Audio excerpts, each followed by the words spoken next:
24 மாதத்திற்கான மாதாந்திர பொது விநியோக திட்ட மக்கள் குறைதீர் முகாம் சென்னையில் உள்ள உணவுப் பொருள் வழங்கல் மற்றும் நுகர்வோர் பாதுகாப்புத் துறையின் கீழ் 19 மண்டல உதவி ஆணையர் அலுவலகங்களில் 13/7/2024 அன்று காலை 10 மணி முதல் பிற்பகல் 1 மணி வரை நடைபெற உள்ளது.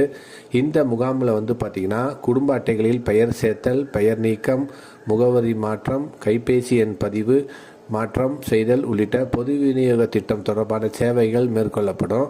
மேலும் நியாய விலைக் கடைகளில் பொருள் பெற நேரில் வருகை தர இயலாத மூத்த குடிமக்கள் உள்ளிட்டோருக்கு அங்கீகார சான்றும் இந்த முகாமில் வழங்கப்படும்னு சொல்லியிருக்கிறாங்க.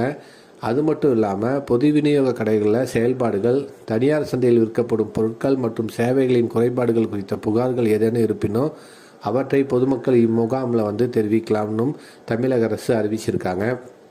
இந்த முகாம்களை குறைகளை விரைந்து தீர்வு செய்ய உரிய நடவடிக்கையும் அது மேற்கொள்ளப்படும். சென்னை